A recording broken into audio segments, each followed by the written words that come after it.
네, 총리님 고생이 많으십니다. 아닙니다. 우리는 지난 3년 동안 신종 감염병 코로나로 인해 3만 5천여 명의 안타까운 생명을 잃었습니다.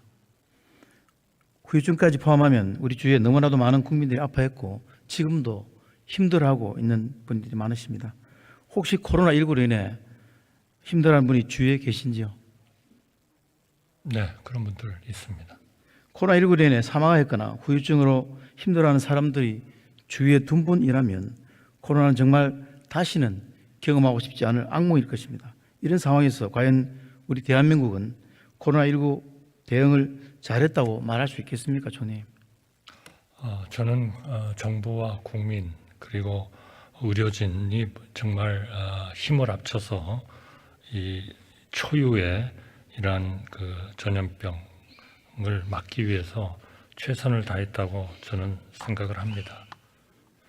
물론 여러 가지 중간에 어려움도 있었고 또 어느 경우에는 반드시 이런 의학적인, 과학적인 이런 기준에 의한 판단이 이루어지고 있나라고 생각하는 그런 그 측면도 없지는 않았습니다만 전체적으로 우리가 이 위기를 선진국과 같이 이렇게 종료시킬 수 있었다는 것은 우리 모두가 상당히 합심해서 노력을 한 결과다 이렇게 생각합니다.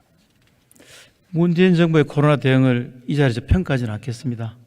대신 스스로 잘했다고 자평하거나 홍보하지 않는 지난 정부와 대비해야 되는 윤석열 정부의 모습을 말하고 싶습니다. 국민들은 너무나도 자연스럽게 일상회복을 말할 수 있게 됐습니다. 윤석열 정부는 일상회복을 할 수 있게 된 것은 국민 여러분 덕분이고 정부는 뒷받침을 했을 뿐이라며 역할을 숨겼습니다. 국민을 대변해서 감사의 말씀을 드립니다.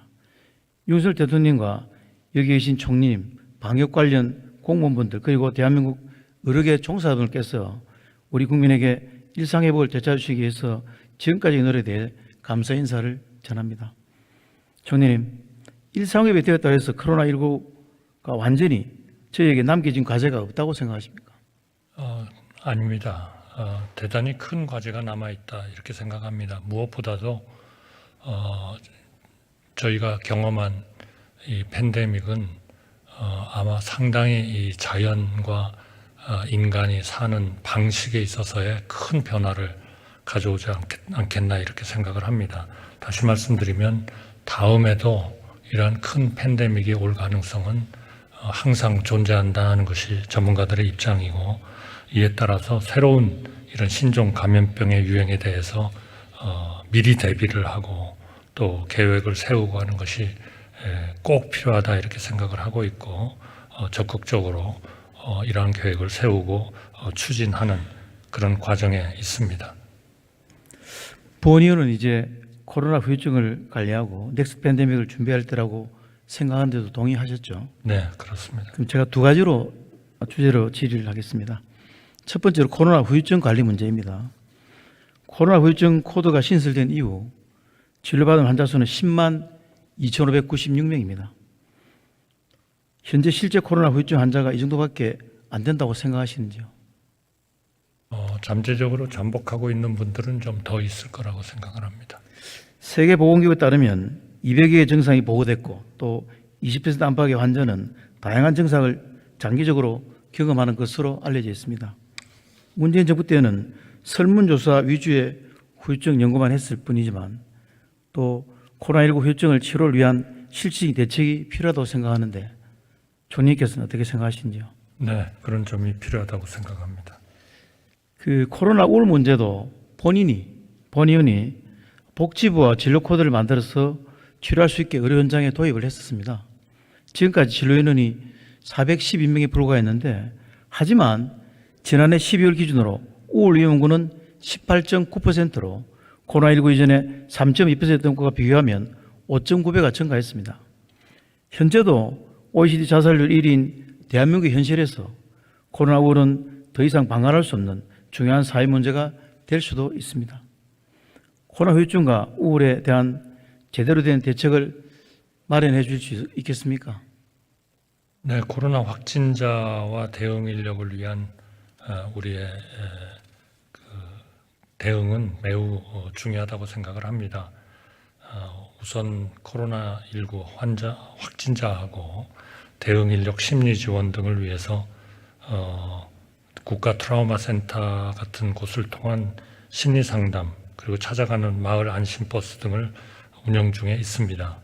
또 전 국민의 정신 건강을 위해서 정신건강 검진을 10년 주기에서 2년 주기로 단축을 하고 정신 고위험군 관리 강화와 청소년, 여성 등 심리 취약계층 대상에서 맞춤형 심리 지원도 강화해 나갈 계획입니다. 물론 이런 것들이 현재 의원님께서 지적하신 대로 완벽하고 더 이상 개선할 수 없을 정도로 충분하다 이렇게 보기는 어려울 것 같습니다. 두 번째로는 넥스트 팬데믹의 준비 문제라고 생각합니다. 우리 국민은 지난 3년 동안 코로나19 사태로 초유의 병상 부족 상황을 눈앞에서 보면서 두려움에 떨었습니다. 위드 코로나 시행 후에도 코로나 병상 부족뿐만 아니라 의료진이 부족한 비상 사태는 지속되었고 취약계층의 의료 접근성은 덩달아 어려워졌습니다. 지금은 모든 사람들이 전염병 컨트롤 타워인 공공병원이 필요하다고 하지만 그 어느 누구도 주인의식을 가지고 추진하고 있지 않습니다. 문재인 정부는 넥스트 팬데믹을 대비하기 위해 공공병원을 확충하겠다고 3번이나 발표했음에도 지자체가 기존에 준비됐던 지방의료원 예비 타당성 조사 면제를 제외하고는 깜깜무소식인 것도 알고 계신지요? 네, 10개 정도의 신축을 목표로 해서 3개를 예타 면제를 하고 7개가 예타 대상으로 있었던 것으로 그렇게 알고 있습니다. 공공병원은 코로나19의 그런 그 대응에서 상당히 중요한 역할을 했다고 그렇게 생각을 하고 있습니다. 국민 건강과 안전을 위해서 최일선에서 헌신하고 있다 이렇게 생각을 하고 있습니다. 다만 시설 노후와 의료 인력 장비 부족 등의 문제는 좀 더 노력을 해야 된다 이렇게 생각합니다. 총리님께서는 공공병원에 대해서 어떤 이미지를 가지고 계십니까? 저는 그 민간이 대응할 수 없는 그러한 분야에서 공공병원이 헌신적인 그런 기능을 또 필요한 기능을 선제적으로 좀 할 수 있는 그런 그 역할을 했다고 보고 있습니다. 안타깝게도 그 인식에 비해서 공공병원을 끓인 이유는 그 이미지가 긍정적이지 않고 조금 전에 총리께서 답변 주셨지만 그런 진료 수준이 미흡하고 또 진료감이 부족하거나 시설과 장비가 낙후되었다는 그런 기존의 공공병원 이미지를 획기적으로 바꿔야 될 필요가 있다고 생각합니다. 그러면 보험자 병원에 대해서는 들어본 적도 있으시고 생각하는 바 계시죠? 네, 들어봤습니다. 공공병원 중에는 지난 3년 동안 팬데믹 상황에서 가장 먼저 코로나 병상으로 신속히 전환한 모범을 보여줄 뿐만 아니라 내원자 수가 전국 10위인 보험자병원 일산병원이 있습니다. 코로나19 발병 이후 신속 항원 검사비, 백신 접종 시행비와 병원의 손실 보상금까지 약 16조 원이 소요됐습니다. 이는 1개소당 약 1,500억에서 2,000억이 드는 전국 80여 개소의 좋은 공공병원을 설립할 수 있는 그런 재정 규모입니다. 동부상권에 2017년에 폐업한 침례병원이 있습니다. 윤석열 정부 국정과제 부산공약사업 7대 공약 중 4번째 공약사업, 박영준 부산시장 7대 공약 중 4번째 공약사업인 침례병원의 보험자병원 설립 등 공공병원화 공약에 대해서 총리님도 알고 계시죠? 네, 알고 있습니다. 제2코로나가 나올 수밖에 없는 시대에 우리는 살고 있습니다. 하지만 복지부는 계속 핑계만 대며 3년 넘게 반대를 위한 반대만 하고 있습니다. 그렇다면 지금부터 정말 잘 준비해야 됩니다. 그러기 위해서는 모두를 위한 양질의 공공병원 확충을 해야 한다고 생각하는데 총리님께서 약속을 좀 지켜주시면 안 되겠습니까? 네, 역시 아마 재정의 문제로 좀 규착이 되는 것 같습니다. 보험자 병원을 예로 드셨습니다만 이 부분에는 또 건보 재정이 수반되는 사안이기도 하고 해서 건보 제도에 기여할 수 있는 그러한 능력이라든지 또는 지역이 이러한 의료 여건을 얼마나 갖추고 있는지 등을 좀 종합 검토를 해서 결정하는 것이 좋겠다 그렇게 생각을 하고 있습니다. 관계부처로 하여금 잘 검토하도록 그렇게 하겠습니다. 자세한 것은 복지부 장관에게 질문하겠습니다. 총리께서는 들어가셔도 좋습니다. 발언을 마친 한덕수 국무총리가 국무위원석으로 돌아가고 복지부 있습니다. 장관님 나오십시오.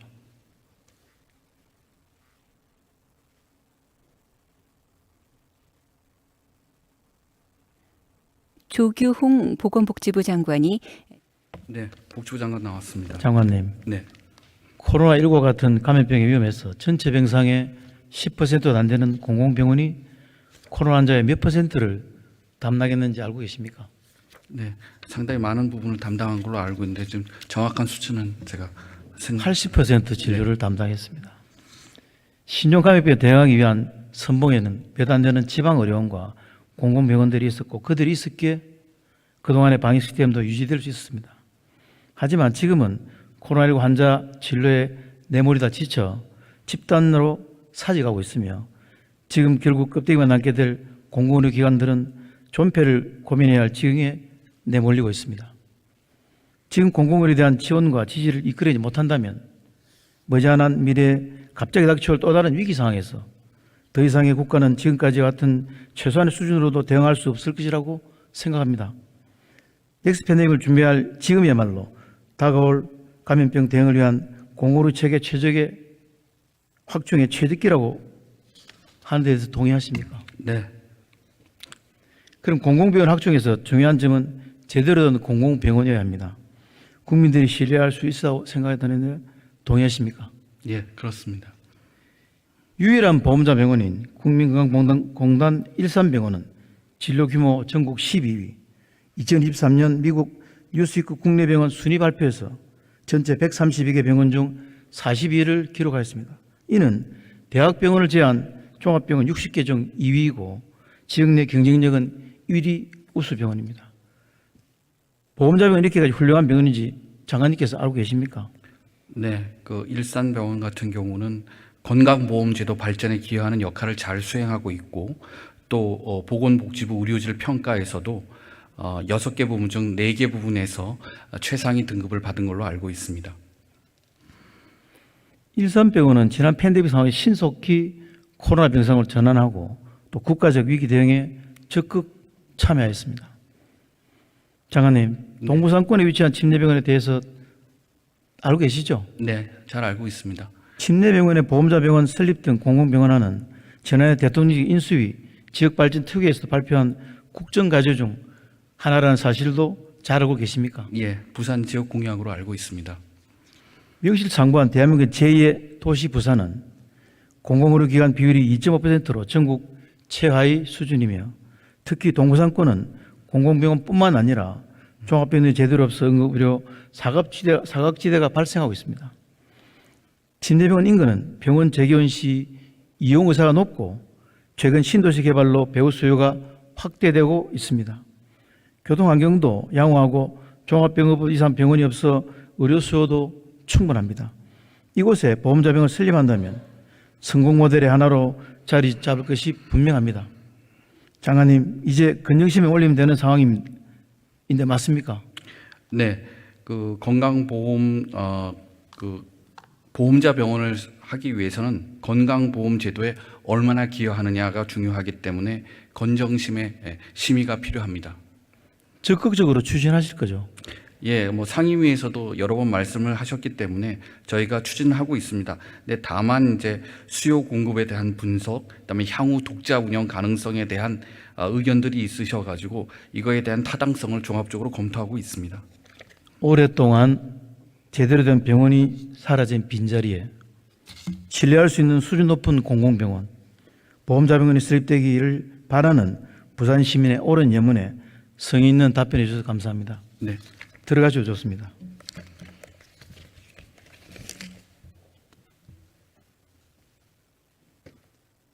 사회부 총리님 나와주십시오.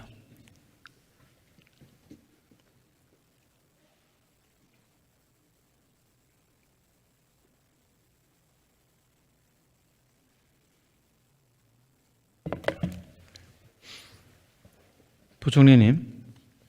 네. 만약 도로, 항만, 철도 등 사회간접자본 SOC 개발 시 국민의 교통권과 학습권이 충돌했다면 교육부는 어떻게 해결하는 게 맞습니까? 네, 뭐 교육부로서는 학습권이 중요합니다만 또 국민들의 교통권도 균형 있게 보장할 수 있는 그 안을 찾아내야 된다고 생각합니다. 부산에는 도로명이 금샘로라는 30년째 미개통된 도로가 있습니다.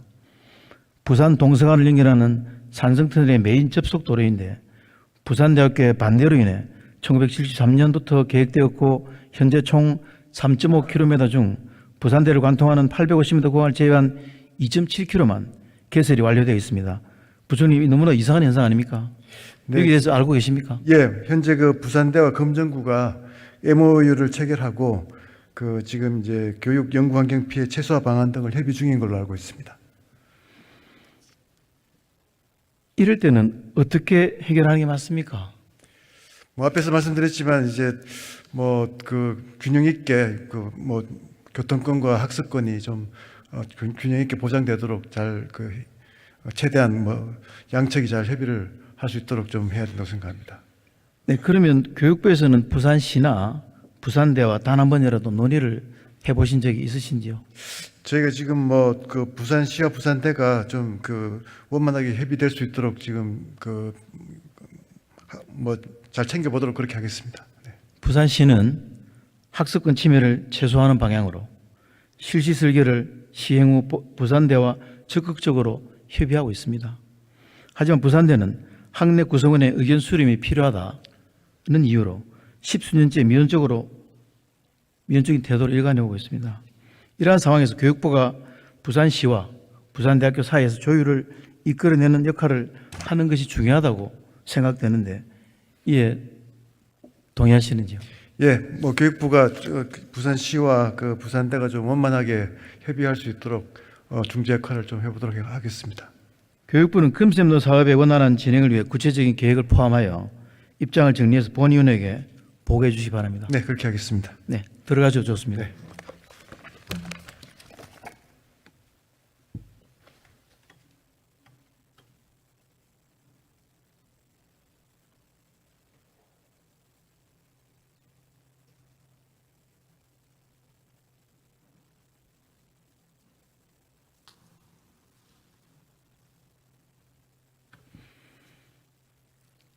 존경하는 국민 여러분, 그리고 김진표 국회의장님과 선배 동료인 여러분, 윤석열 정부가 출범한 지 1년이 지났습니다.